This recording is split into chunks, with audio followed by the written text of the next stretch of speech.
A scandal of staggering proportions has rocked South Africa's energy sector. At the heart of it, Kusile Power Station, a multi-billion rand project that was meant to strengthen the national power grid. Instead, it has become a symbol of corruption and mismanagement. In 2015, a pump was procured for a modest R18,135, but in an audacious act of fraud, the very same pump was later repurchased for an inflated R857,977, a nearly 4,500% price hike. This fraudulent transaction siphoned critical funds from Eskom, a company already struggling under financial strain. Authorities moved swiftly, arresting 6 individuals linked to the scheme, including a former Kusile procurement officer and a procurement manager. 2 of the suspects were intercepted at a port of entry, an apparent attempt to flee the country. The arrests were the result of an intelligence driven investigation led by the Mission Area Joint Operational Center, MAJOC.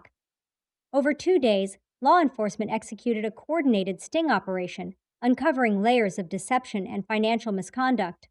But fraud at Kusile is just one part of a larger crisis.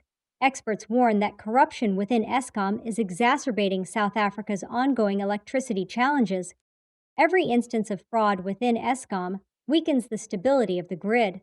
These are funds that should have been allocated to maintenance, infrastructure, and ensuring uninterrupted power supply. Instead, mismanagement and corruption have led to rolling blackouts and economic instability.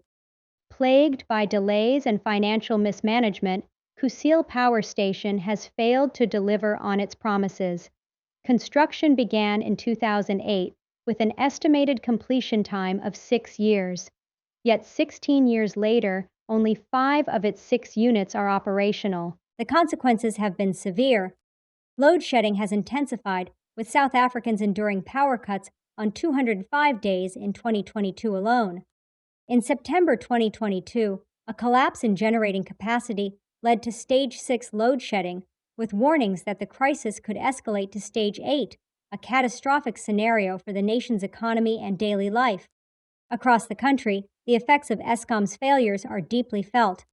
It's devastating. Businesses are shutting down, families are struggling. We live in constant uncertainty, and all the while corruption thrives. As public outrage grows, Eskom has pledged to address both the fraud and the ongoing power crisis.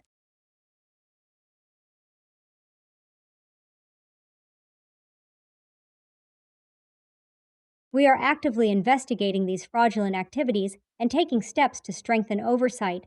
Our focus remains on stabilizing the grid and restoring public trust. But for many South Africans, words are no longer enough. The fraud case at Kusile is more than just a financial crime. It is a reflection of the deep-rooted issues plaguing the country's energy sector. As the legal battle unfolds, the nation waits to see if justice will be served, or if this will become just another chapter in Eskom's troubled history.